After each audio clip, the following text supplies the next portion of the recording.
రేపు అనగా సెప్టెంబర్ 17వ తేదీ బుధవారం శ్రీ విశ్వకర్మ జయంతి. విశ్వకర్మ జయంతి అనేది దేవతల వాస్తుశిల్పి అయిన విశ్వకర్మ పుట్టినరోజున నిర్వహించే దివ్యమైన ఉత్సవం.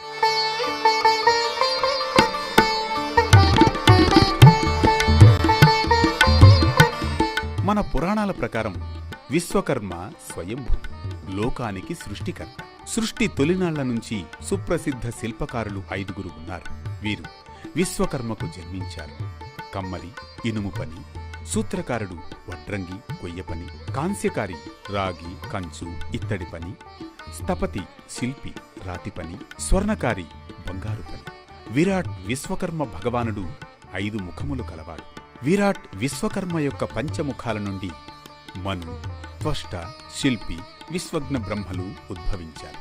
ఈ పంచబ్రహ్మల నుండి వారి సంతతి అయిన 5 సనగ, సనాతన, అహభౌసన, ప్రజ్ఞస, సుపర్ణస, విశ్వబ్రాహ్మణులు ఉద్భవించారు.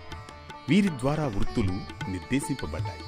లోకంలోని రకరకాల వృత్తులకు ఆద్యుడైన విశ్వకర్మ జయంతిని ప్రతి ఏడాది ముఖ్యంగా కర్మాగారాలు, పారిశ్రామిక ప్రాంతాలలో తప్పకుండా జరుపుకోవడం ఆనవాయితీ.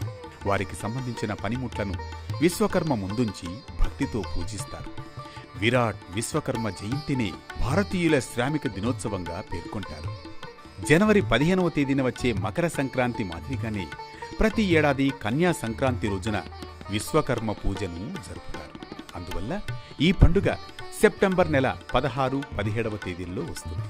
ఇందులో భాగంగా రేపు అనగా సెప్టెంబర్ 17వ తేదీన శ్రీ విశ్వకర్మ జయంతి జరుపుకోనున్నాం.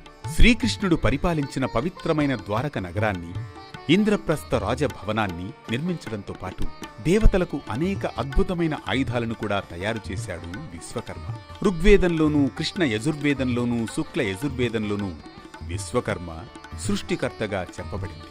అధర్వణ వేదంలో ఆహార ప్రదాతగా వర్ణించబడింది. పురుష సూక్తంలో విరాట్ పురుషునిగా కీర్తించబడ్డాడు. సకల వేదముల ప్రకారం విశ్వకర్మయే సృష్టికర్త. వేదములు విశ్వకర్మను సర్వపాప సంహర్తగా పేర్కొన్నాయి.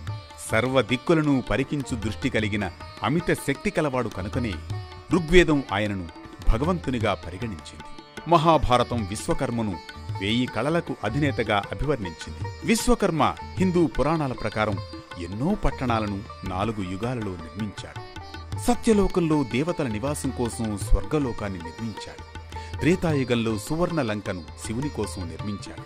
ద్వాపరయుగంలో ద్వాపర నగరాన్ని, కలియుగంలో హస్తినాపురాన్ని, ఇంద్రప్రస్థను నిర్మించాడు. విశ్వకర్మ జయంతి నాడు వ్యాపారాన్ని ప్రారంభించడం శుభప్రదంగా పరిగణించబడుతుంది. ఇది శ్రీ విశ్వకర్మ జయంతిలోని పరమార్థం. రోజువారీ పరమార్థంలో భాగంగా ఈరోజు వైశిష్ట్యం ఓ ధర్మ కాంతికి, దివ్య స్ఫూర్తికి శ్రీకారం పలికిందిగా, రేపటి దివ్యమైన ప్రారంభానికి శ్రీకారం చుట్టేందుకు మరిప్పుడు తీసుకుందాం చిన్న విరామం.